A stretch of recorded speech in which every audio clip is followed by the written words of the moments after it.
Hello, I hope you are doing well. My name is Jacqueline Vino from Galasso Learning Solutions, and welcome to the Genuine Learning blog.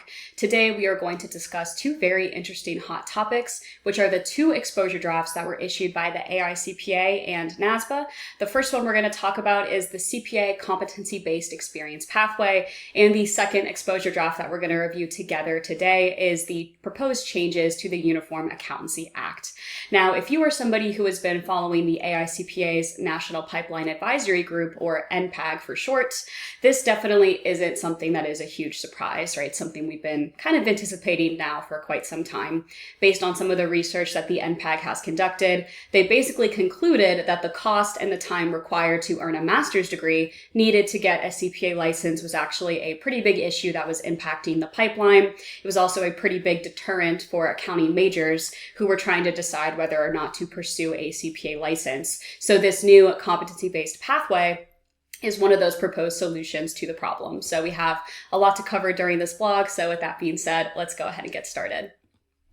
So here is our first exposure draft. The first thing we're going to outline together is this CPA Competency-Based Experience Pathway. Again, this is something that was proposed by both the AICPA and the NASBA jointly. They are very much seeking alignment on this issue. So why are we doing this, right? This new pathway is trying to provide some flexibility for CPA candidates by providing an alternative pathway to get a CPA license. I also want to clarify that this additional option does not replace the current existing pathways to licensure. So you can still earn a master's degree, or you can still earn that bachelor's degree with an additional 30 credits, right? That is something that is not going away. But now we sort of have this new third option to respond to some of the market changes and expand opportunities for the next generation of accountants. So the AICPA and NASBA, they're just trying to address some of those financial and time constraints that some candidates face when they are trying to complete their education that is needed after earning that bachelor's degree to achieve that license.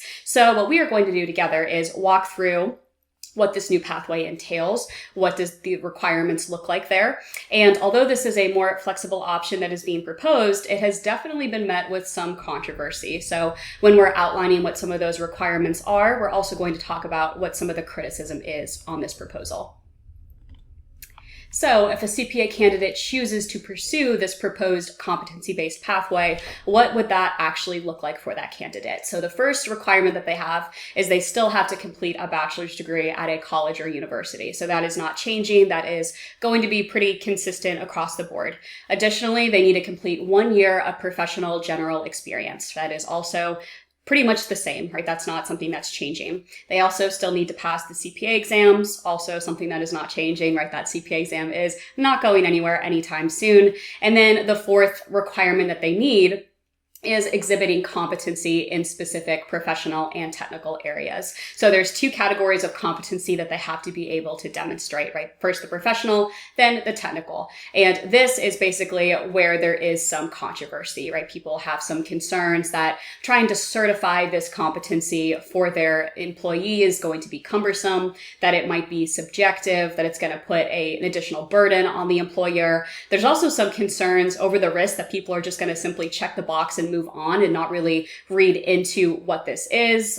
There's also firms that have voiced concerns that they don't want to certify competency due to some of the risks that are involved. So there's definitely some criticism for this.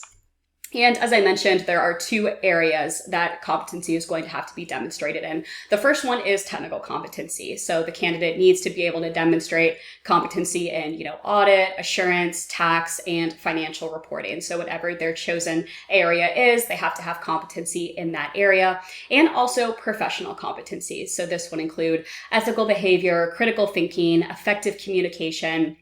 And basically, you need to complete 2,000 hours of performing services in their field. So whether it's audit, assurance, tax, financial reporting. And you also need to work with a CPA evaluator, and that's really important. So basically, the evaluator is who is going to complete a form on the candidate's behalf and send it to the state boards. So also, if you want to take a look at what that form entails, it is actually included in the exposure draft. So if you pull up the exposure draft and go to Appendix B, it basically outlines all of the forms that need to be filled out for this. And as I previously mentioned, there are some concerns around how subjective this might become, right? So how do we know if a candidate is going to exhibit, critical thinking skills or effective communication, for example? The exposure draft does outline some of the behaviors and tasks that a candidate should be exhibiting, but it is definitely not as, clear cut and dry as somebody passing the CPA exams or earning a master's degree. So it's kind of a completely different way of doing things than from how we did things in the past. Additionally, this is also going to have a really large impact, right? Initially, people think, oh, this is just going to impact the CPA candidate. It's not, right? It's going to impact them for sure. That's the first party it's going to impact, but it's also going to impact the employers that are hiring these candidates, the CPA evaluators who are going to be filling out this competency-based form and sending it into the state board. It's going to also impact the boards of accountancy, right? This is kind of a new form that they're going to be dealing with and a new process. More broadly, it's also going to have an impact on the entire accounting ecosystem. It's going to impact colleges and universities. So very, very large impact if this proposal is going to be eventually approved and passed. So this leads us to our second exposure draft, which are proposed changes to the Uniform Accountancy Act. This was issued September 30th of this year. And once again, just like the previous exposure draft that we went through together, this is something that was proposed by the AICPA and NASBA as one, right? So they acted jointly in this. The UAA is also known as the Model Act, kind of goes by a variety of names. But basically, because we have this new competency-based pathway, that means that the Uniform Accountancy Act is also going to need to change to include this new pathway to licensure. So what are some of these proposed changes that we are seeing in this exposure draft? First, it's going to, specify education requirements needed to sit for the exams. It's going to define those new requirements if you're going to choose that competency-based pathway, retain mobility for those licensed under a pathway that is defined in the Uniform Accountancy Act. And kind of the area where we've seen a little bit more controversy as well is clarifying the process by which a CPA can practice under mobility. So the biggest concerns that we've seen in this are around that concept of substantial equivalency and mobility. So substantial equivalency is what allows a CPA to practice all across the country. So for example, when I was working in public accounting, my office was located in Tampa, Florida, but my client was actually headquartered in Phoenix, Arizona. So my team would travel there all the time. Substantial equivalency and mobility is what allowed that to happen across state lines. So what NASBA is proposing is actually a national license database. So in essence, NASBA will be determining substantial equivalency with this national license database, and there's concerns that it'll be effectively taking some of that responsibility away from the state boards of accountancy. And all of this, once again, gets further complicated with a new competency-based pathway, right? So how do we ensure that they are substantially equivalent to somebody that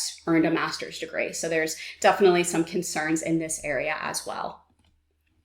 So right now, the AICPA and NASBA are currently accepting comments on these exposure drafts. If you want to submit comments, you can do so by December 6th for the competency-based pathway exposure draft. And if you want to respond to the Uniform Accountancy Act proposed changes, you can do so until December 30th of 2024.